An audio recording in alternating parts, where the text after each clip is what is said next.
Madel, salamat ha. Tinulungan mo ako sa padasal dito sa bahay namin. Walang anuman. Baka naman meron ka dyang bakanting kwarto na pwede kong rentahan. May isa akong kwarto, pero ginawa ko bodega. Salamat, Mare, ha. Buti ka pa. Kompleto yung pamilya mo. Nandyan yung tatay mo. Yung asawa mo. Tsaka yung anak mong binata. Minsan lang kita pagbibigyan, Mang Karding, ha? Huwag kang aabuso. At huwag kang maingay.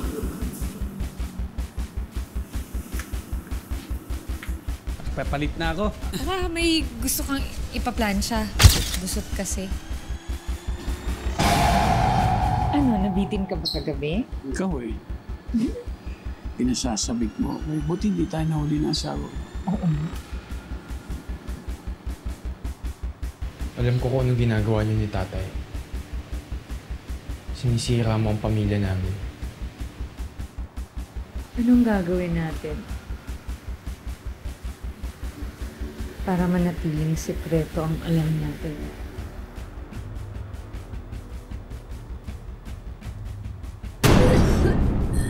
Uy, Madel, paano ka? May hilo lang ako. Buntis ka ba? Buntis ka? Sino ba yan? Hindi kayo! Aray ko! Sorry! Ay, nasasaktan ako! Sino nga nakabuntis sa'yo? Si Lando! Huh? Lando! Panagutan mo tong batang to! Lando! Totoo ba to? May nangyari sa'yo ni Madel! Baka hindi ka naman buntis ba din? Sabi ko na may nangyari sa'yo ni Madel! Na hindi ko alam! Nagpatira pala ako dito ng ahas sa pamamahay ko! Iya ka, Madel! Walang iya ka! Walang iya ka! Walang iya ka! Walang iya ka! Walang iya ka! Di ko kasalanan na naakit silang tatlo sa akin.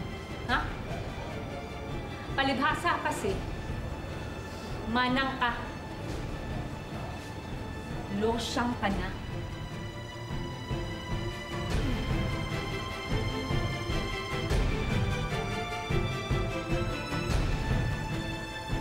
Mahal. Mahal. Tignan mo yan, dami kalmot. Tignan mo. Tignan mo yung katawan mo at saka yung mukha. Di ba? Ano, ha? Pinagchichismisan niyo ako?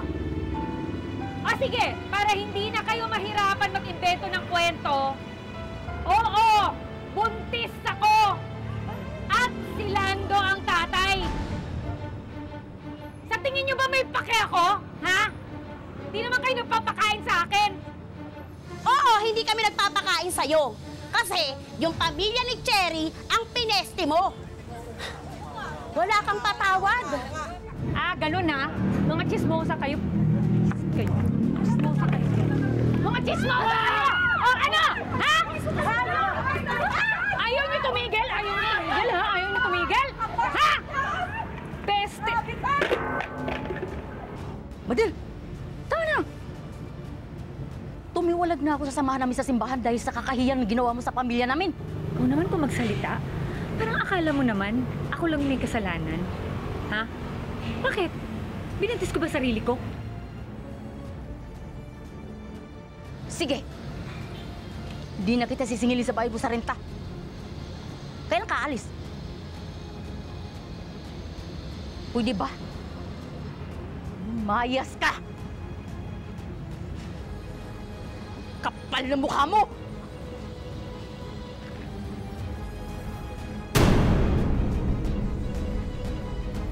Mahal. Hindi ako aalis dito dahil may pananagutan pa yung asawa mo sa akin.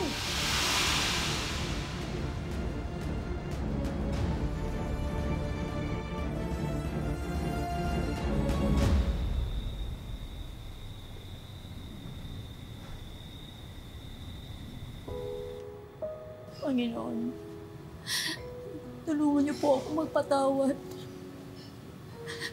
Huwag mo hayaan manatili yung Sa puso ko, ang putang paghihiganti.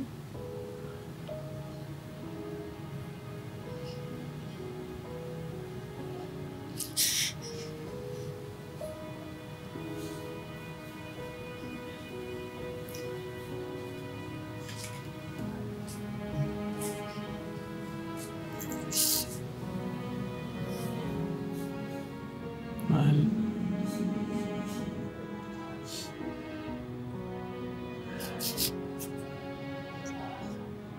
Tawarin mo ako, mahal.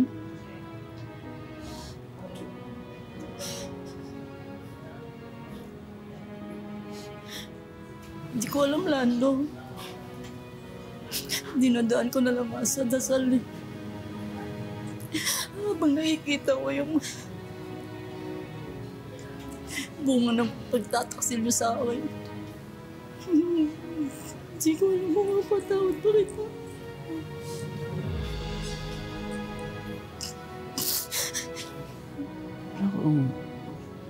Alam ko, nagkamali ako.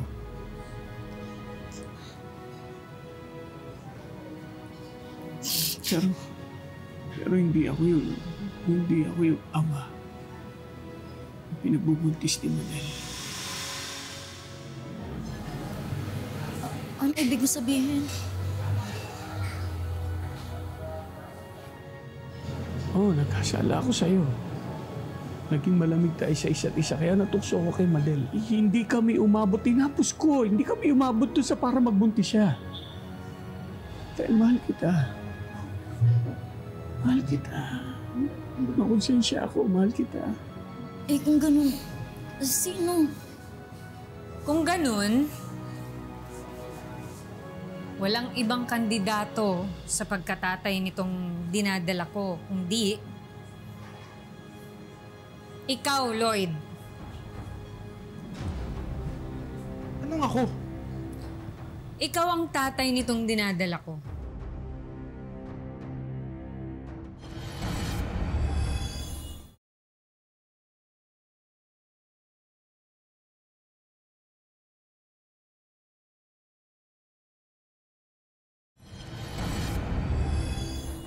Ikaw ang tatay nitong dinadala ko.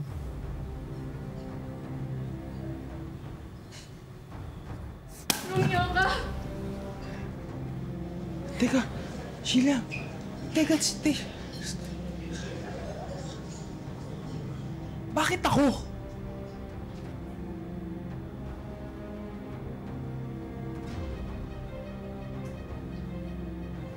Kung hindi ang lolo mo, hindi rin ang tatay mo. Eh, sino pa ba? Eh di ikaw.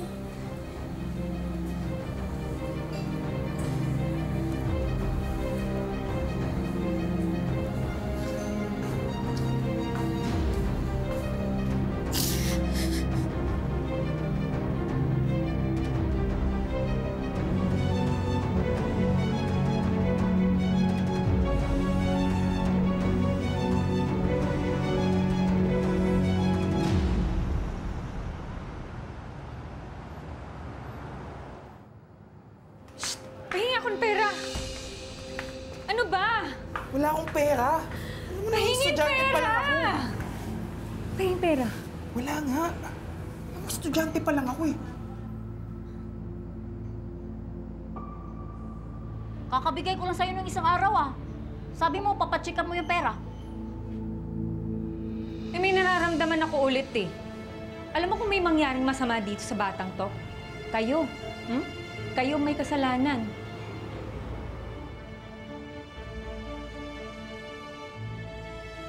Oh, galing pa sa pensyon ko yan. Oh, natira sa sweldo ko. Oh, samahan kita bukas ha. Eh di sumama ka.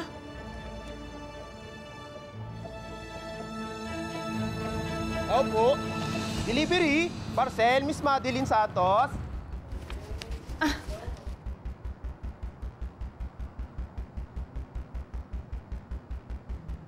Ay, ma'am.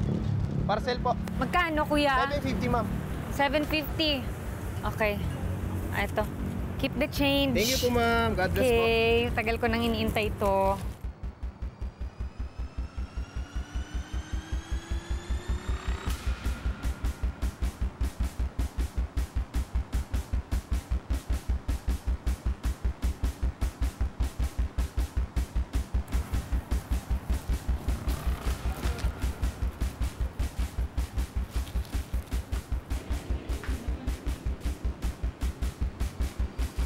Akala ko ba papacheck up mo yung pera? O di hihingi na lang ako ulit sa inyo. Sumusobra ka na, Madel, ha? Hindi ka Diyos sa pamamahay na to. Pero ako ang reyna. Halika. Ipuputong ko sa'yo yung corona. Corona, may tinig ka! Nay! Nay! Uy, tama na, tama na!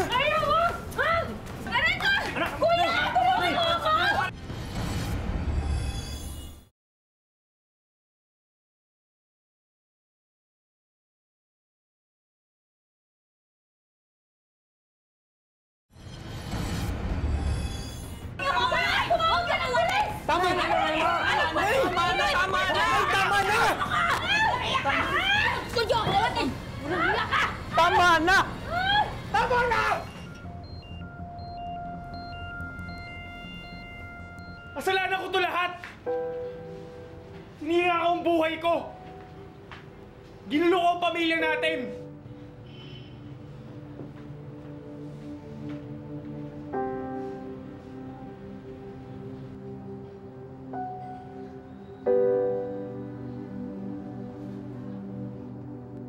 Titiisin natin to lahat, anak.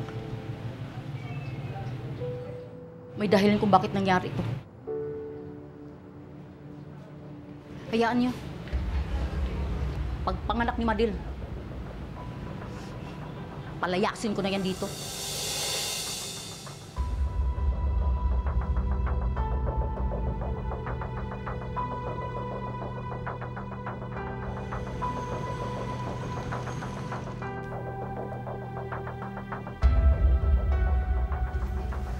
Hindi pwedeng.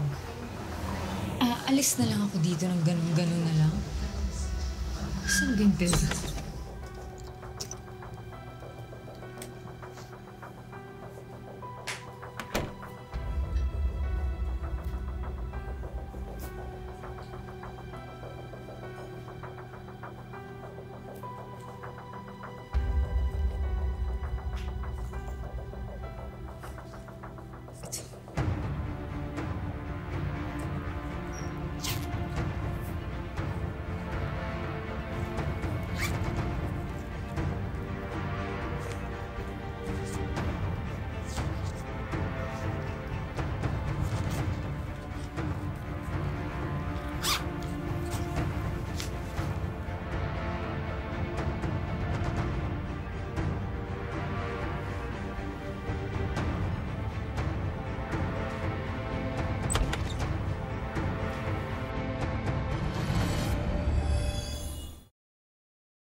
Ba't hawak mo yan? Tuition ng anak ko yan, ah! Aalis na ako dito! Hindi! Pero sa akin na to. Hindi! Tuition ng anak ko yan! Isang sim na nga siya hindi nakapasok dahil sa kalpar yung binigay mo sa amin! Akin na yan! No, hindi! Hindi pwede! Hindi pwede! Kinupkup ka namin ng ilang buwan dito! Hindi pwede! Akin na yan! Ah! Hindi pwede! Akin na yan! Akin na yan! Akin na yan! Walang hiya ka! Walang hiya ka! Akin na yan! Ba? Ano nga hindi pwede? Sa akin na to! Huwag! Magkain ng karapat mo! Magkahiya ka! Magkanakaw ka! Akin yan! Walang sa'yo! Akin yan! Akin yan! Akin yan! Magkanakaw ka dyan! Tuyuan niyo yung buwan niya! Tigilin mo! Akin yan! Akin yan! Tama, mahal! Ano nangyayari? Kinuha niya yung pagmatrika ng Lloyd! Hindi na ako hihingi sa inyo ng kahit ano! Aalis na ako! Aalis na dito! Na wala na kukunin! Kinuha mo na lang sa akin! Sobrang na kinuha mo sa akin! Kailan na po ipinili ako sa pamilya ko!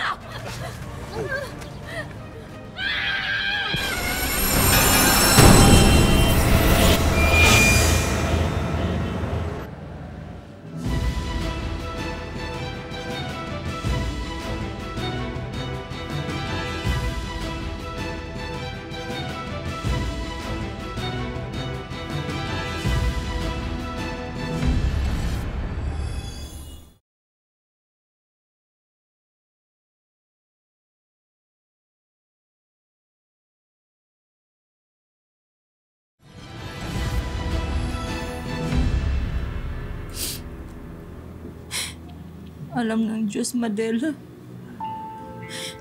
kung gaano ako nagsisisi na humantong tayo sa ganito.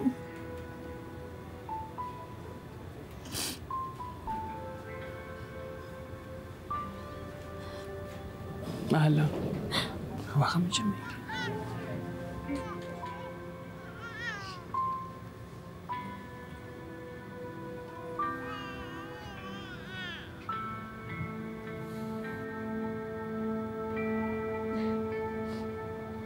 Sa kabila ng sakit na dinulot mo sa pamilya ko, Madel, nag-iwan ka ng isang biyaya. Milagro na nabuhay yung baby mo, Madel.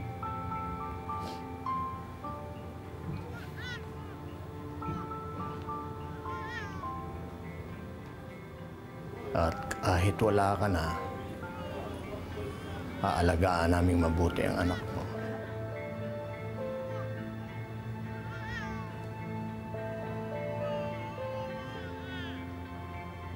Hindi namin siya papabayaan. Palalakihin namin siya sa tahanan na to na puno ng pagmamahal at pagpatawad.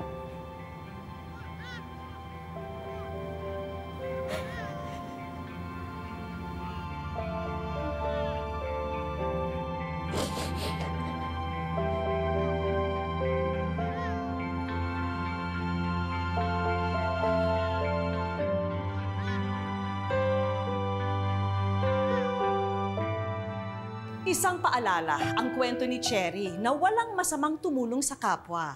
Pero hindi rin naman masamang mag-ingat sa mga taong katulad ni Madel na malasanta ang itsura pero maninira pala ng pamilya. Hindi na bago sa atin ang mga kwento ng pagtataksil sa mga mag-asawa. Pangyayaring sumusubok kung sapat pa nga ba ang pagmamahal upang magpatawad sa kabiyak na nagkasala.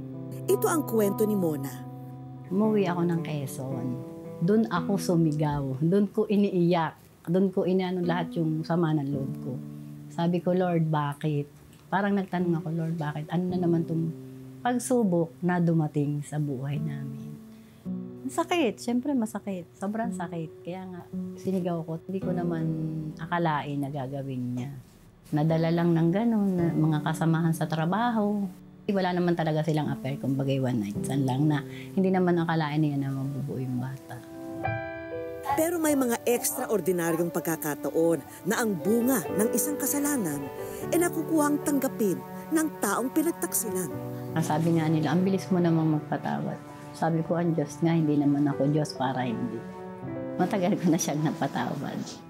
Sa kaso ni Mona, siya pa ang naging instrumento para magkaroon ng buong pamilya ang bata. Kumakain kami sa lamesa. Alam mo ba sinabi niya sa akin? Tita, salamat. Tinanggap mo ako. Talagang doon ako umiyak. Nasa harap ng pagkain. Sabi ko, ba't naman hindi kita tatanggapin? Tinanggap po siyang buong buo na parang akin. Lagi ko siyang sinasabihan, mag-aral kang mabuti. Pag may kailangan ka, bibigay ko hanggat kaya kong ibigay. Minsan sasabihin nila, bakit mo inaalagaan? Hindi mo naman anak. Di ba may ganun? Pero ako, hindi eh. Iba ako. Kaya nga sabi nila, martir daw ako ganun. Sa hindi ako martir. Nagmahal lang ako sa asawa ko kung ano yung mahal ng asawa ko, mamahalin ko rin. Ngayon, ako mismo ang kakamusta kay Mona. Hi, Mona! Hello! Welcome sa Wish Ko Lang! Ako si Vicky. Welcome sa aming programa. Welcome din. Gusto ko malaman, Nay Mona, ano yung nag-udyok sa inyo na tanggapin yung bata ng buong buo? Nung humingi ng tawad yung asawa ko, totally kasali na din yung sinabi niya ng bata. Kaya sabi ko, gusto ko rin makilala ng bata. Kaya first time po yung batang nagpasko sa amin.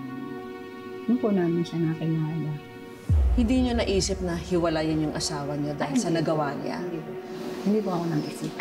Kasi ang hinintay ko lang na humingi siya ng tawad sa akin. Tapos yung mga anak niyo? Sama-sama po kami. Gusto ko po sama-sama. Tanggap din nila? Opo. Una po, nahirapan ako kasi yung sinasabi nga po na Yung nangyari, masakit sa akin, pero mas masakit po pala sa mga anak. Ngayon sabi ko, mga anak, andyan na yan, nangyari na. Tanggapin natin yung bata kasi wala namang kasalanan. Napamahal na rin sa pamilya. Ano gusto niyo sabihin sa mga babae na ganito rin pinagdaraanan? Totally nagagalit tayo. Pero pag humingi na ng sorry yung asawa nila, patawarin natin ulit yung nagpapatakot. Kaya lang sinabi ko sa kanya, yung pagkakamali, huwag nang dadagdagan pa ng isa pang pagkakamali. Kasi iba ng usapan yun. Nay, meron ho kami mga regalo para po sa inyo. Sana magustuhan niyo po. Narito ang aming mga sorpresa para kay Mona. Una na rito ang inasal business na maaring itayo ni Mona sa kanilang lugar. Kumpleto na ito with cooking equipment, pati na siyempre ang mga inihaw product. Ito po yung food cart. May kasama rin pong mga milk tea products na pwede nyo isama po dito sa food cart na ito. Marami pong salamat. Meron ding plasticware products na maaring inegosyo. Dinagdagan pa namin yan ng mga household item at kitchen appliances. Para naman sa bunso ng pamilya, handog na namin ang kumpletong gamit niya sa eskwela. Merong study table set, mga libro, school supplies, school bag at shoes. Salamat po kasi hindi ko pa siya nabibila ng gamit. Maraming Wala po. At para makatulong din sa pag-aaral niya, may handog din kaming educational assistance. Salamat po dito na malaking tulong. Para na rin makapag-relax at unwind ang buong pamilya. Isang engrandeng bakasyon ang naghihintay para sa kanila. Naku, sana matuwa ho kayo na. Ay, talaga po. Malaki pong tulong talaga. Malaking blessing. Maraming salamat po talaga. At syempre, hindi mawawala ang Wish Ko Lang Savings. Eto, meron tayong Wish Ko Lang Savings para po sa inyo. So, maraming salamat po talaga. Hindi ko po ito inaasahan. Mga kapuso, lagi po nating tatandaan, hanggang hindi tayo napapagod, humiling at maniwala, hindi tayo mapapagod lumaban sa buhay. Para po sa iba pang mga kwentong itinampok ng Wish Ko Lang, i-follow lang po ang Facebook page ng Wish Ko Lang at GMA Public Affairs. Mag-subscribe na rin po sa GMA Public Affairs YouTube channel. Ako po si Vicky Morales at ito po ang Wish Ko Lang.